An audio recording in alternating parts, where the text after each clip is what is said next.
매트릭스 리인프린팅 실제로 해보기 이어서 하도록 하겠습니다.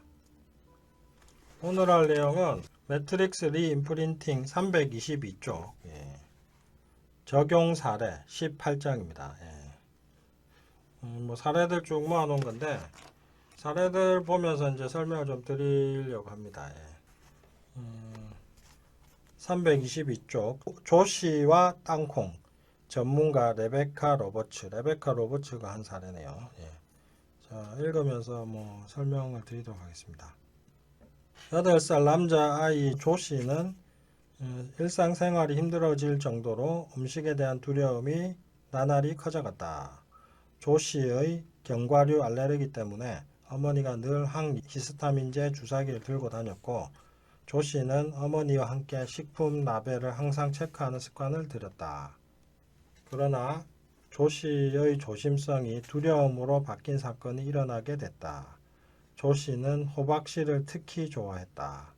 이날은 그가 좋아하는 상표의 호박씨를 입에 한가득 넣고 씹고 있었다. 어머니는 무심코 포장지를 집어들고 라벨에 견과류가 포함되어 있을 수 있대 라고 놀란 목소리로 얘기했다. 조씨가 먹던 제품의 내용물이 바뀐 것은 아니었지만 제조사에서 식품 라벨을 조금 더 신중하게 표기하기로 결정한 것이었다. 하지만 그 짧은 순간 엄마의 불안한 목소리를 들었을 때 그는 씨를 삼켜버렸기 때문에 쇼크 상태에 빠지게 됐다. 그리고 그때부터 음식에 대한 두려움이 생겼다. 그러니까 호박씨 입에 가득 넣고 씹고 있었는데 엄마가 견과류가 포함되어 있을 수 있대 이런 게 놀라서 막 얘기하니까 애가 갑자기 엄마가 놀라서 그렇게 얘기하니까 원래 맨날 먹던 건데 애가 놀라가지고 그 입에 한가득 씹고 있던 걸 꿀꺽 삼켜버린 거죠. 그리고 이제 쇼크에 빠진 거죠. 아마 이제 식도에 걸리거나 했겠죠.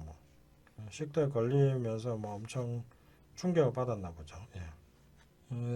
이 사건 이후 몇 달 사이 조씨는 점점 더 많은 종류의 음식을 거부하게 됐고 베이글과 잼 그리고 몇 가지 음식을 제외하고는 입에 대지도 않게 됐다. 그 결과 몸무게가 많이 줄었다. 밤에는 공황 발작을 일으켰고 어머니에게 잠을 자려고 누우면 목이 조여오는 느낌이 든다고 호소했다. 이는 어머니와 조씨를 매우 고통스럽게 만들었다. 조씨는 어머니가 EFT 전문가였기 때문에 EFT에 대해 알고 있었다. 과거에 EFT를 사용한 적이 있지만 이 문제만큼은 어머니가 자신을 두드리는 것을 거부했고 전문가를 포함하여 어느 누구에게도 도움을 받고 싶어 하지 않았다. 조씨는 똑똑하고 독립심이 강한 아이였다. 조씨의 어머니는 도와줄 방법을 알고 있음에도 불구하고 아들을 도와줄 수 없다는 것을 힘들어했다. 나는 조금 다른 방법으로 이 문제에 접근하기로 했다. 그래서 어느 날 조씨와 함께 점심을 먹으면서 조씨에게 매트릭스 리인프린팅에 대해 말해주었고 우리가 시간여행을 통해 어떻게 과거에 형성된 두려움을 극복할 수 있는지 알려주었다. 조씨는 이것에 굉장히 흥미를 보였다. 그래서 나는 조씨에게 언제부터 견과류가 포함되어 있는 음식을 두려워하게 됐는지 물어봤다. 대부분의 아이들처럼 조씨는 굉장히 시각적이고 창의적이었기 때문에 곧바로 자기 어릴 적 모습을 생생하게 떠올릴 수 있었다. 그렇게 생생하게 떠올릴 수 있는 사람도 있고요. 못 떠올리는 사람도 있고 그렇습니다. 나는 안 되네. 그러면서 절망하실 필요 없습니다. 저도 잘 안 떠오릅니다. 저는 시각적인 사람이 아니라서 저도. 이제 그 장면 속으로 들어가 어린 조씨를 도와줄 거라고 말해주었다. 들어가기 전에 혹시 초능력을 갖거나 그를 도와줄 수 있는 스파이더맨 같은 영웅을 초대해도 좋다고 했다. 조씨는 그냥 저 혼자 할 수 있어요 라고 대답했다. 조씨는 이미 스스로 해결할 수 있다고 판단했던 것이다. 베이글을 먹으면서 조씨는 눈을 감고 그의 에코에게 다가가는 상상을 했다. 그는 내가 두드리는 것을 원치 않았기 때문에 나는 그의 대리로서 나 자신을 두드렸다. 대리 EFT를 했다 이겁니다. 조씨가 대신 자기 몸을 두드리면서 자기 몸을 두드리면서 조씨에게 EFT 해준 거죠. 예. 나는 그에게 에코가 어떤 감정을 느끼고 있는지 물어봤다. 그는 그렇게 하고 있지만 나에게 말하고 싶지 않다고 대답했다. 나는 그래도 괜찮아. 내게 아무것도 말하지 않아도 돼. 어린 조씨에게 좋은 친구가 되어주고 두드리기 방법을 가르쳐주면 돼. 라고 대답했다. 조씨는 에코에게 두드리기를 가르쳐준다는 것에 많은 흥미를 보였다. 우리는 2분 동안 조용히 앉아 있었다. 조씨는 베이글을 씹으면서 에코와 대화하는 상상을 했고 나는 그를 대신해 대리 EFT를 했다. 그는 에코와의 대화를 마친 뒤 눈을 뜨고 이제 조금 행복해 보여요 라고 당연하다는 듯이 말했다. 나는 조씨에게 이제 장면이 어떻게 보이는지 물었다.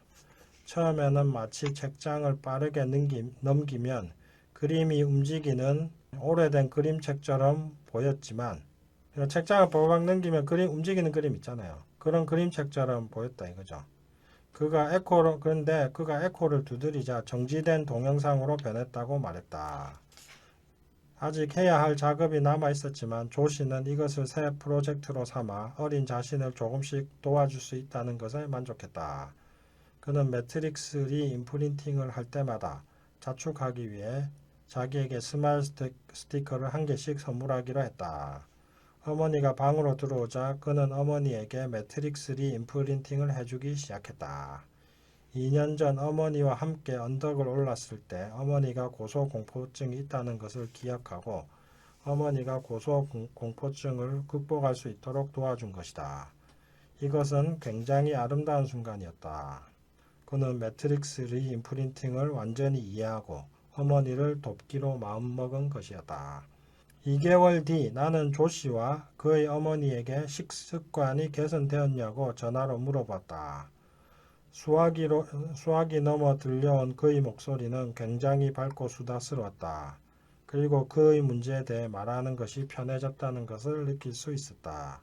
이전에는 고민을 나누는 것을 굉장히 싫어했는데 이제 마음을 열었다는 것은 굉장한 변화였다.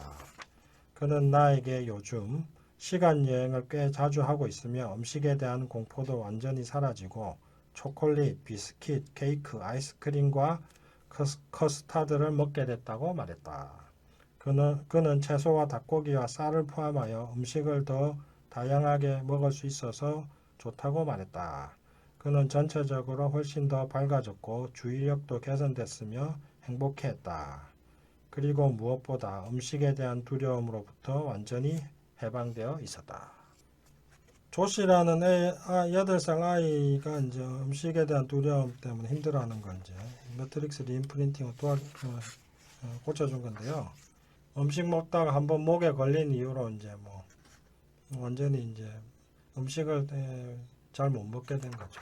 저는 이거 삼킨 공포증이라고 하는데 저한테도 이런 사람 몇 명 왔었어요. 원래 공포증 있는 사람들이 잘 안 옵니다. 왜냐하면 뭐 예를 들면 지렁이 공포증이 있다. 그럼 그걸 치료하려고 하느냐 하면 치료 받으러 안 옵니다. 왜냐하면은 지렁이는 피하면 되잖아요. 웬만하면 피하면 되기 때문에 공포증으로 이제 치료받을 저한테 오지는 않는데 근데 피할 수 없는 것에 대한 공포증이 생기면 오게 됩니다. 그 중에 하나가 이제 삼킨 공포증이죠. 삼킨 공포증은 뭐냐면은 먹다가 목에 이게 걸려서 뭐 숨을 못 쉬게 되면 어떡하나, 죽으면 어떡하나 이런 공포증이거든요. 그러니까 뭘 잘 먹지를 못해요. 그래서 이제 이런 사람들 와가지고 이제 치료해 준 적이 있는데 이런 분들은 먹지를 못하니까 계속 살이 빠지죠. 이제 요거는 이제 이 사례는 그 삼킨 공포증이 생긴 아이를 매트릭스 리임프린팅 기법으로 치료해 준 사례인데 요거는 뭐 굳이 매트릭스 리임프린팅 안 해도 됩니다. 그냥 EFT 하면 됩니다.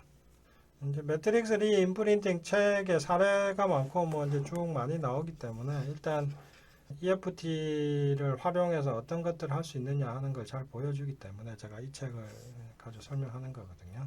그래서 뭐 꼭 매트릭스 리임프린팅을 해야 치료가 된다 뭐 그건 아니고요. 그냥 EFT 해도 되고요. 매트릭스 리임프린팅 해도 되고요.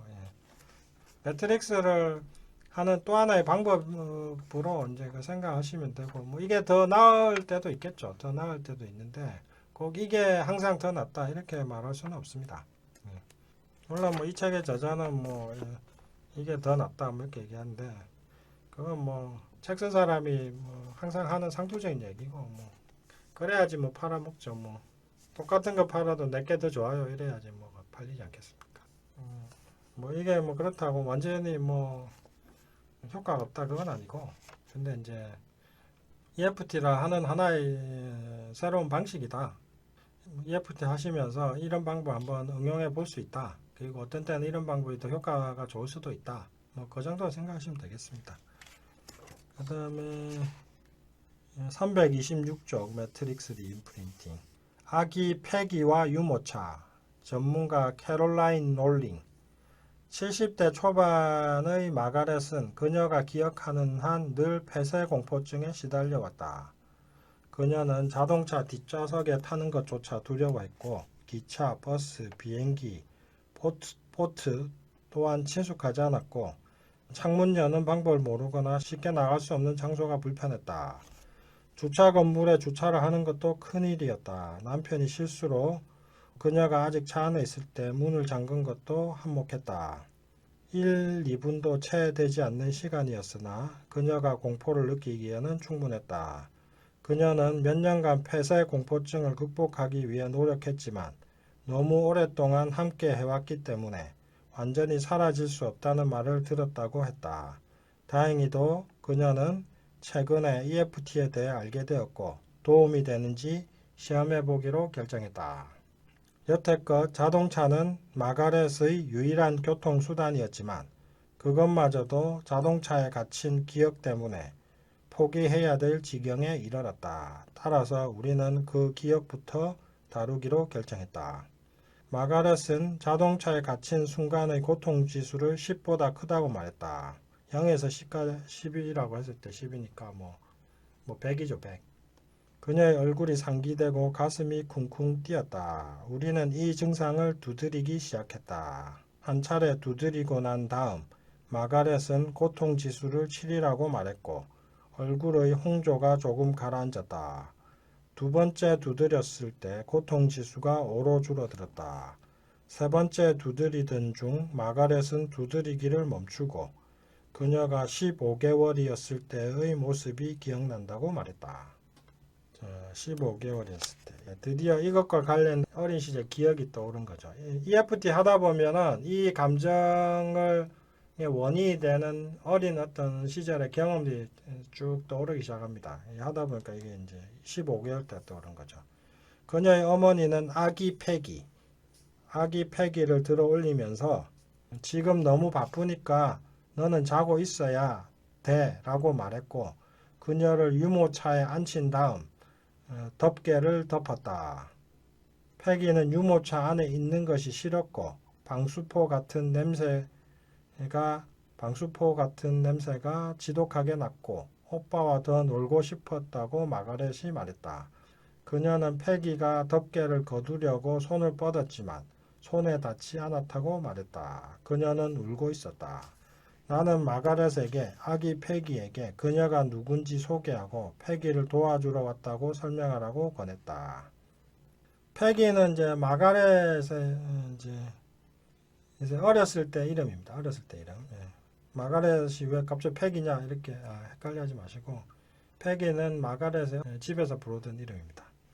나는 마가렛에게 아기 패기에게 그녀가 누군지 소개하고 패기를 도와주러 왔다고 설명하라고 권했다. 마가렛은 패기가 이해했다고 말했다. 내가 마가렛을 두드리는 동안 마가렛은 아기 패기를 두드렸다. 우리는 패기가 속상해서 우는 것에 집중했고 패기가 조금 진정했을 때 어머니가 패기를 유모차에 넣어서 화가 났던 감정을 두드렸다. 가장 중요한 점은 마가렛이 이 과정을 진행하는 내내 괴로워하지 않았다는 것이다. 마가렛은 아기 패기가 어머니가 할 수 있는 만큼 최선을 다했다는 것을 이해했으며 이제 괜찮아졌다고 말했다. 나는 상황을 다르게 느끼기 위해 패기에 필요한 것이 있냐고 물었다. 그녀는 어머니가 유모차 덮개를 열기를 원한다고 말했다. 덮개가 열리자 마가렛의 얼굴과 자세의 긴장이 풀리고 차분해졌다. 패기의 상태를 물어보자 그녀는 행복해합니다. 패기가 잠들었어요? 라고 대답했다. 세션을 끝마치기 전에 나는 마가렛에게 차에 갇혔던 기억을 떠올려보라고 말했다. 그녀는 다시 보니 그 상황이 코믹하다며 웃기 시작했다. 일단 이렇게 웃게 되면은 그 고통스러웠던 기억을 다시 생각했을 때 웃음이 나오면 이게 치료가 된 겁니다. 예. 며칠 뒤에 마가렛과 재했을 때 그녀를 차로 바래다 주었다. 그녀는 아무 거리낌 없이 차 뒷좌석에 앉아 도착할 때까지 차분하고 행복한 모습을 하고 있었다. 이제 그녀는 주기적으로 주차 건물의 엘리베이터를 사용하고 있으며 친숙하지 않은 빌딩에서도 편안하다고 말했다. 그녀가 70년 넘게 느낀 두려움이 25분 만에 아무 고통 없이 사라진 것이다. 그러니까 할머니였네. 맨 처음에 70대 초반의 마가렛이라고 했죠.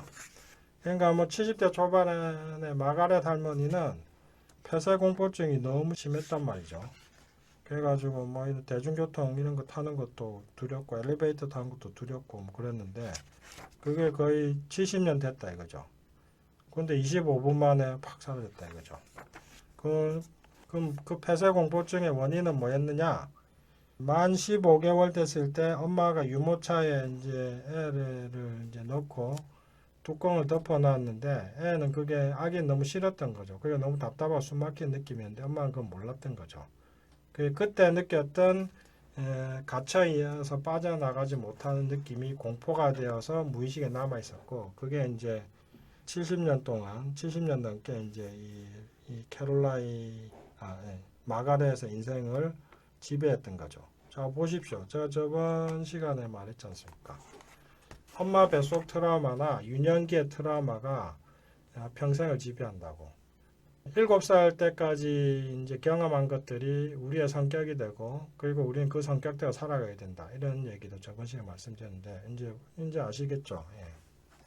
저도 폐쇄공포증 엄청 많이 치료해줬는데 폐쇄공포증이 반드시 있는 병이 바로 이제 공황장애죠.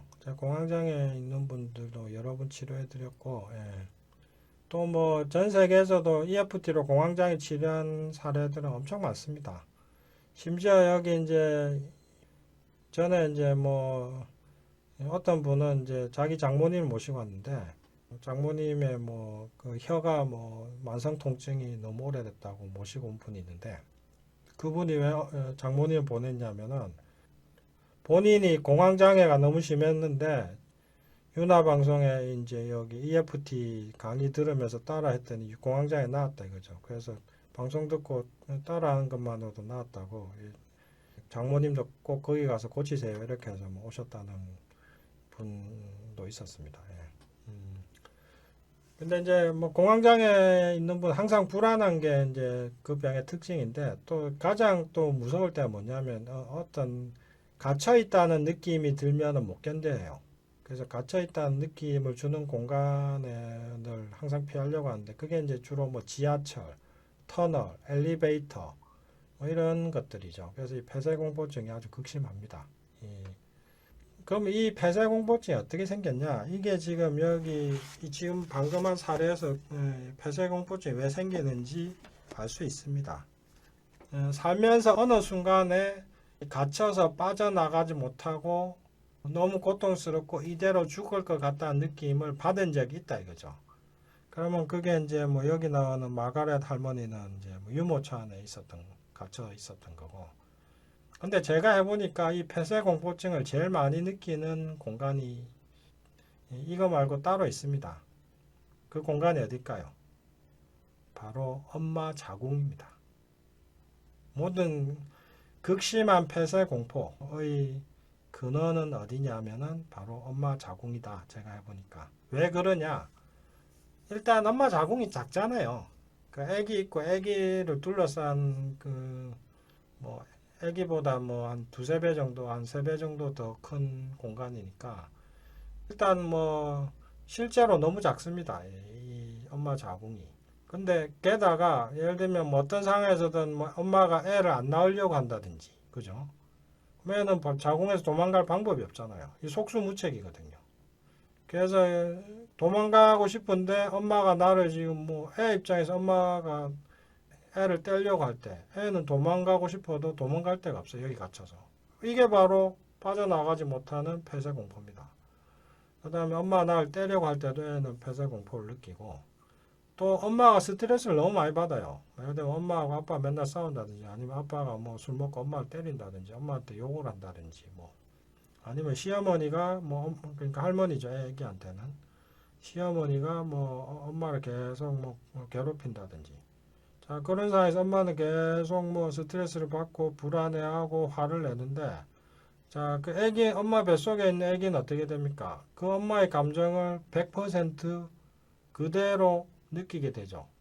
그냥 뭐 직접으로 다이렉트로 바로 직접 그거 감정 뭐 쉽게 얘기하면 엄마의 감정을 뭐 폭풍이라고 비하면 그냥 태풍에 그냥 맨몸으로 뭐 태풍 속에 노출되는 것과 같습니다. 엄마의 감정 태풍에. 근데 거기서 또 도망가려고 해도 도망갈 데가 없어요. 왜냐하면 나는 엄마 자궁속에 갇혀 있거든요. 그래서 가장 근원적인 이 폐쇄 공포를 느끼는 곳이 어디냐? 제가 해보니까 엄마 뱃속이더라 이거죠. 그래서 지독하게 낫지 않는 이런 폐쇄 공포, 공황장애 이런 것들 치유하려면은 반드시 엄마 뱃속 트라우마, 엄마 뱃속에서 느꼈던 이 폐쇄 공포를 반드시 치료해야 됩니다. 지금 막 큰일 날 것 같고 뭐 죽을 것 같고 그래서 뭐 어딘가로 안전한 데로 편한 곳으로 가고 싶은데 뱃속 아기는 엄마 자궁속에 갇혀서 꼼짝달싹 할 수도 없고 뭐 숨을 수도 없고 피할 수도 없고 거기에 그냥 뭐 무방비 상태로 노출되어서 그 엄마의 감정 스트레스 이런 것들을 그대로 받아야 되는 상태. 이게 바로 폐쇄공포의 주 원인이더라 이거죠. 그리고 이제 우리의 무의식은 이제 한번 상처를 받으면은 그 상처와 비슷한 상황에 있다고 느끼면은 다시 그 상태를 그때 느꼈던 느낌을 다시 느끼게 됩니다. 뭐 이걸 이제 뭐 이 원리가 뭐냐면은 그 유명한 속담 있잖아요. 자라보고 놀란 가슴 소뚜껑 보고 놀란다. 우리는 자라보고 우리의 무의식은 내 마음은 자라보고 놀란 적이 있어요. 그래서 다 기억하고 있거든요. 그리고 뭐 그게 뭐 10년 전이든 20년 전이든 상관없어요. 근데 어느 날 또 뭔가 소뚜껑을 봤는데 우리 무의식은 이거 또 잘하네 이렇게 생각한단 말이죠. 그럼 자라보고 놀랐던 그 느낌이 확 올라오면서 소뚜껑은 자라가 아님에도 불구하고 우리 무의식은 이 소뚜껑을 자라와 연결시켜서 갑자기 확 이제 그 자라보고 놀랐던 그 감정이 확 올라오는 거죠. 마찬가지로 이제 폐쇄공포 엄마 뱃속에서 폐쇄공포를 느낀 사람은 엘리베이터를 딱 타면 이 엘리베이터가 엄마 자궁처럼 느껴져요. 미칠 것 같아요. 그 다음에 차에 탔는데 차 문이 딱 잠기잖아요. 그럼 이게 또 엄마 자궁처럼 느껴져요. 이런 식으로 내가 현실에서 경험하는 것들이 과거에 경험하는 것들을 과거의 어떤 것과 계속 연결을 시켜요. 우리의 무의식은. 그러면서 그때 느꼈던 감정들을 느끼는 거죠. 우리의 마음은 이런 식으로 작동합니다. 물론 뭐 이게 꼭 뭐 안 좋은 것만 그런 것도 아니고 좋은 것도 이제 느껴지죠. 예를 들면 어렸을 때 엄마가 청국장을 자주 해줬다. 그러면은 어느 날 갑자기 청국장을 먹으면 기분이 좋아져요. 엄마의 그 다정다감한 모습이 생각이 나거든요. 그래서 요걸 앵커링이라고도 합니다. 이제 앵커링은 뭐냐면은 어떤 상황을 연상시키는 어떤 계기들이 있다 이거죠. 그 엘리베이터는 엄마 자궁을 연상시키고 그래서 이런 것들을 이제 이렇게 연결시켜 줘서 그거를 이제 떠올리게 하는 것들을 이제 앵커링이라고 하는데 그 NLP 기법 중에 앵커링이라는 게 있습니다. 뭐 이걸 이용하는 게 이제 앵커링이죠. 예를 들면 일단 뭐 앵커링까지 설명하면 너무 복잡해지니까 일단 뭐 이걸 응용한 게 앵커링이라는 게 있다는 것만 이용하시면 뭐 이해하시면 되겠습니다. 하여튼 자라보고 놀란 가슴 소뚜껑 보고 놀란다. 이거 중요합니다. 우리의 무의식은 항상 현재 일어나는 일을 과거와 연결시켜서 해석하고 그때의 감정을 불러일으키기 때문에 그래서 이제 과거의 이 상처를 지워주는 게 지금 현실을 편안하게 살아가는 데 중요하다. 이건 이해되시죠? 오늘 사례가 좋아가지고 요 가지고 이제 또 폐쇄공포증 가지고 이제 중요한 거 말씀드렸습니다. 하여튼 지독한 폐쇄공포증은 제가 해보니까 엄마 뱃속에서 시작되더라. 예. 그리고 누구나 사실 폐쇄공포증이 있습니다. 살다 보면 이런 말 하잖아요. 죽어도 여기서 못 빠져나가면 어떡하죠? 평생 이러다 끝날 것 같아. 이거 다 폐쇄공포잖아요.